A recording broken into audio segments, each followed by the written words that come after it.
আসসালামু আলাইকুম। তো সবাই কেমন আছেন?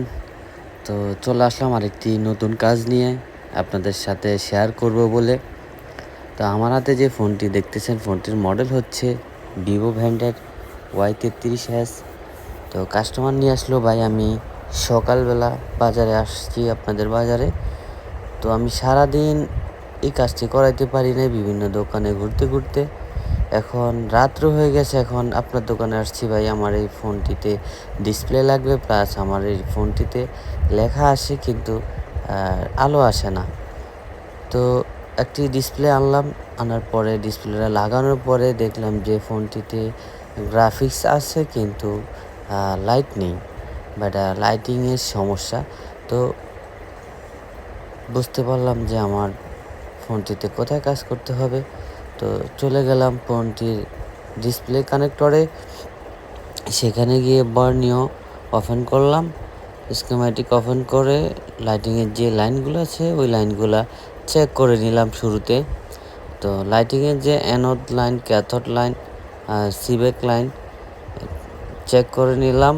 নেওয়ার পরে যেটা সামনে আসলো সেটা হচ্ছে অনেক সহজ একটি বিষয়, আসলে সবার কাছে সহজ হয়তো বা না, যারা কাজ বোঝে তাদের জন্য সহজ। যেমন আপনারা যারা কাজ করেন নতুন, তারা এই জিনিসটা খেয়াল রাখবেন, যখন একটি ফোনের লাইট আসবে না তখন আপনি ডিসপ্লে কানেক্টরের যে লাইটিংয়ের যে লাইনগুলো সেগুলো চেক করবেন, প্লাস ভোল্টেজের লাইনটা চেক করবেন। তো আমি তিনোটা লাইন চেক করতেছি। তো উপরের সাইডে আছে আপনার ক্যাথোড লাইন, ওই ক্যাথোড লাইনেরটা নেগেটিভ হবে, তো সেটা আমি ঠিকঠাক পেয়েছি। তারপরে আমি কানেক্টরের উপরিভাগে 5 নম্বর পিনে আর যে সিবেক লাইনটা, ওই লাইনটা পজিটিভ লাইন থাকবে, কিন্তু আমি ওইখানে পজিটিভ এবার লাইন আমি 5 পাচ্ছি না। নম্বর লাইনে 1 2 3 4 5 নম্বর লাইনে যাই, বিপ দিতেছে কি।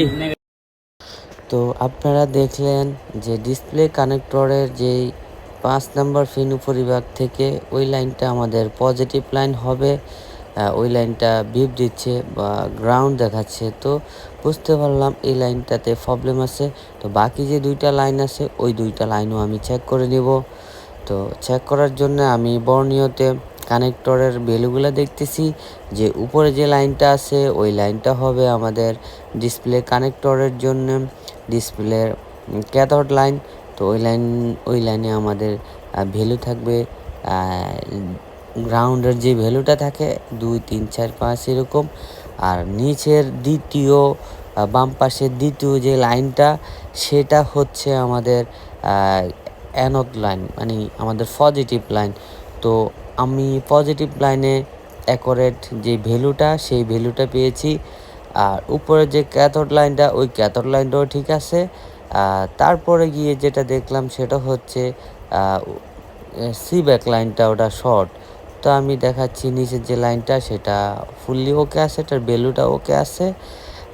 তো এই লাইনে কোনো প্রবলেম নেই, এই লাইনে যে মানটা থাকার কথা ওই ভ্যালুটা আছে, কিন্তু প্রবলেমটা শুধু দেখাচ্ছি এখানে 5 নাম্বার পিনে। বর্ণীয়তা আমি আপনাদেরকে স্পষ্ট দেখাচ্ছি, উপরিভাগের ডান পাশের 5 নম্বর লাইনটাতে আমার এখানে ভ্যালু থাকবে 550, 650, 615 এরকম একটা ভ্যালু থাকবে, বা একটু কম বেশি হতে পারে। তো এই লাইনের যে ভ্যালুটা, এই ভ্যালুটা আমি পাচ্ছি না, এখানে পাচ্ছি আমি কত নেগেটিভ পাইতেছি, গ্রাউন্ড, মানে মানে যে এই পরিমাণ লাইনটা ভ্যালু আমাদের পাচ্ছি কি এটা বিপ গ্রাউন্ড দিচ্ছে, এটা দেখায় গ্রাউন্ড। কেন? তো আমাদের এই বুঝতে লাইনটা কি পারলাম যে এই গ্রাউন্ড লাইনটা দেখাইতেছে, আমার আমাদের এই লাইনটা কি শর্ট গ্রাউন্ড আছে। হবে? তো এই লাইনটা কোথা এই যে থেকে দেখো আসছে আপনাদেরকে উপরের সেটাই 1 দেখাবো। 2 3 4 5 তো নাম্বার ফিনটা আমি টিয়া চলে কালার যাব না, এখন এই টিয়া কালার লাইনটা কত দেখবো বর্ণীয়তে ভ্যালু 615। বিটম্যাপে গিয়ে আপনাদেরকে দেখাবো আপনারা এই লাইনটা কোথা থেকে আসে।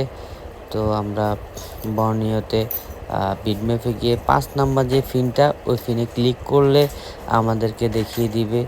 তো এখানে দেখতেছেন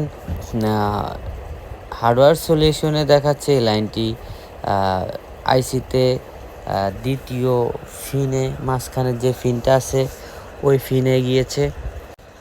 তো আমি ওটা দেখার জন্য আইসিটা রিমুভ করে নিব। আইসিটা রিমুভ করার পরে দেখব যে ওই লাইনটা শর্ট আছে কিনা, যেহেতু সিবেক লাইনটা আইসির উপরের অংশে মাঝখানের লাইনটা সিব্যাক লাইন। তো ওই লাইনটা আইসিটা রিমুভ করার পরে ওই লাইনটা কি গ্রাউন্ড দেখায় না শর্ট চলে যায়, সেটাই আমরা এখন দেখব।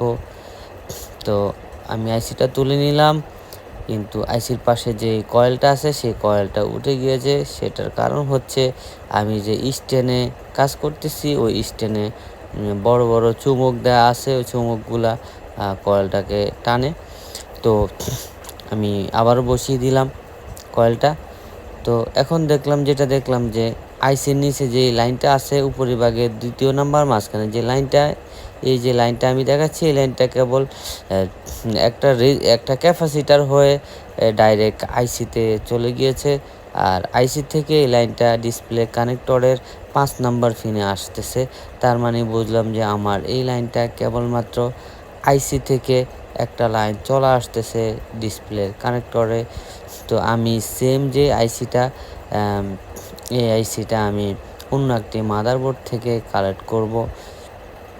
মাদারবোর্ড থেকে কালেক্ট করে আমি লাগিয়ে দিব এই সমস্যা যেখানে এখানে আইসিটা বসিয়ে দিব। তো AL65 আইসি মডেল। তো এই মডেলটা কমন একটা আইসি মডেল, এটা আপনারা অন্য ফোনে পেয়ে যাবেন। তো আমি আইসিটা কালেক্ট করে লাগিয়ে দিয়েছি। তো আইসিটা বসানো শেষ। তো বসানোর পরে আমি মাদারবোর্ডটা ঠান্ডা করে নেব, তারপরে আপনাদেরকে দেখাবো যে এই কাজটা সম্পূর্ণ হয়েছে কিনা। তো সম্পূর্ণ হয়েছে কিনা সেটা দেখার আগে আমি লাইনটা চেক করব, এই লাইনটা এখন আর নেগেটিভ বা গ্রাউন্ড দেখাচ্ছে কিনা। তো আমি আপনাদেরকে দেখিয়ে দিচ্ছি এই 5 নাম্বার পিন উপরিভাগের 5 নাম্বার ডান পাশ থেকে 5 নাম্বার পিন দেখুন এখানে 605 এরকম একটা রিডিং আসতেছে। তার মানে আমার এই যে প্রবলেমটা সেই প্রবলেমটা সলভ হয়ে যাবে আশা রাখি। যেহেতু গ্রাউন্ড ছিল এখানে এখন ভ্যালু চলে আসছে। তো যেহেতু ভ্যালু আসছে এখন আশা করি ফোনটি লাইট চলে আসবে। তো আমি মাদারবোর্ডটি কানেক্ট দিলাম, আলহামদুলিল্লাহ এখানে ভিভো লেখা আসছে। তো আমাদের যে সমস্যাটা সেই সমস্যাটা সলভ হয়ে গেছে। তো আশা করি আপনারা যারা কাজ করেন নিয়মিত, তো স্টেপ বাই স্টেপ কাজ করার চেষ্টা করবেন। তো স্টেপ বাই স্টেপ কাজ করলে আপনি কাজটা সহজে সুন্দরভাবে সফল করতে পারবেন বা সাকসেস হতে পারবেন। আমরা কখনোই না বুঝে কাজ করব না। উনি সকালে আসছে, কাস্টমার আমার দোকানে আসছে মাত্র, কিন্তু অথচ উনি সকাল থেকে বাজারে এই ফোনটি নিয়ে ঘুরতেছে, কাজ করতে পারতেছে না। আলহামদুলিল্লাহ সবসময় আমি চেষ্টা করি কাস্টমারকে অল্প সময়ে ভালোভাবে কাজ করে দেওয়ার জন্য। তো সবাই সবসময় পাশে থাকবেন। আর আমার স্টুডেন্ট যারা আছে তারা আমার পাশে বসে আমার কাজটা দেখতেছে। তো তাদেরকে আমি এভাবে সবসময় প্রপার গাইডলাইন দিয়ে থাকি, প্র্যাকটিক্যাল কাজ করিয়ে থাকি। তো সবাই ভালো থাকবেন, আল্লাহ হাফেজ।